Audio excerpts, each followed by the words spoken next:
Nay selin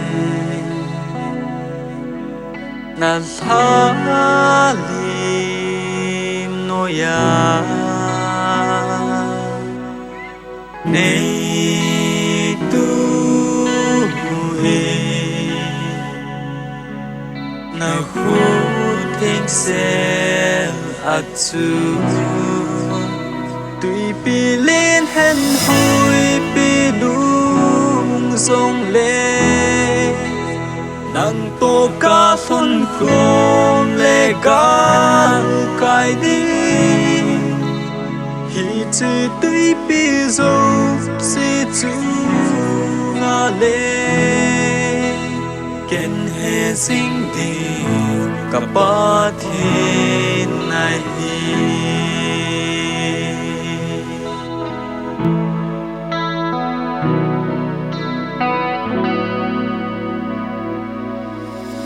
cả tha gao cho lô Krista zing atu atha he detta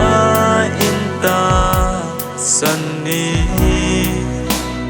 tùy pi lên hen sông lê nang tô ca xuân khom lê ca cài đi hi chỉ tùy pi dâu si chu nga lê ken he ding đi cả ba thiên này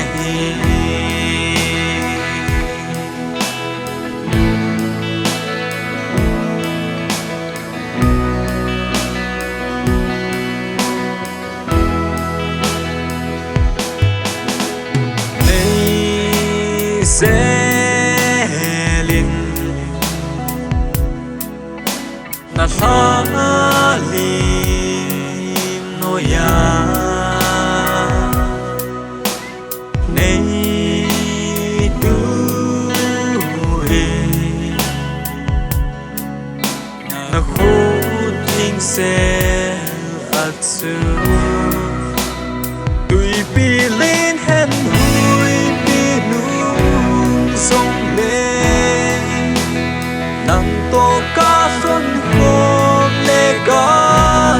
cài đi thì chỉ tùy pi dâu si chu nga lê ken he ding đi cả ba thiên này tùy pi lên hen sông lê nang tô ca xuân khom lê ca cài đi thì chỉ tùy pi dâu si chu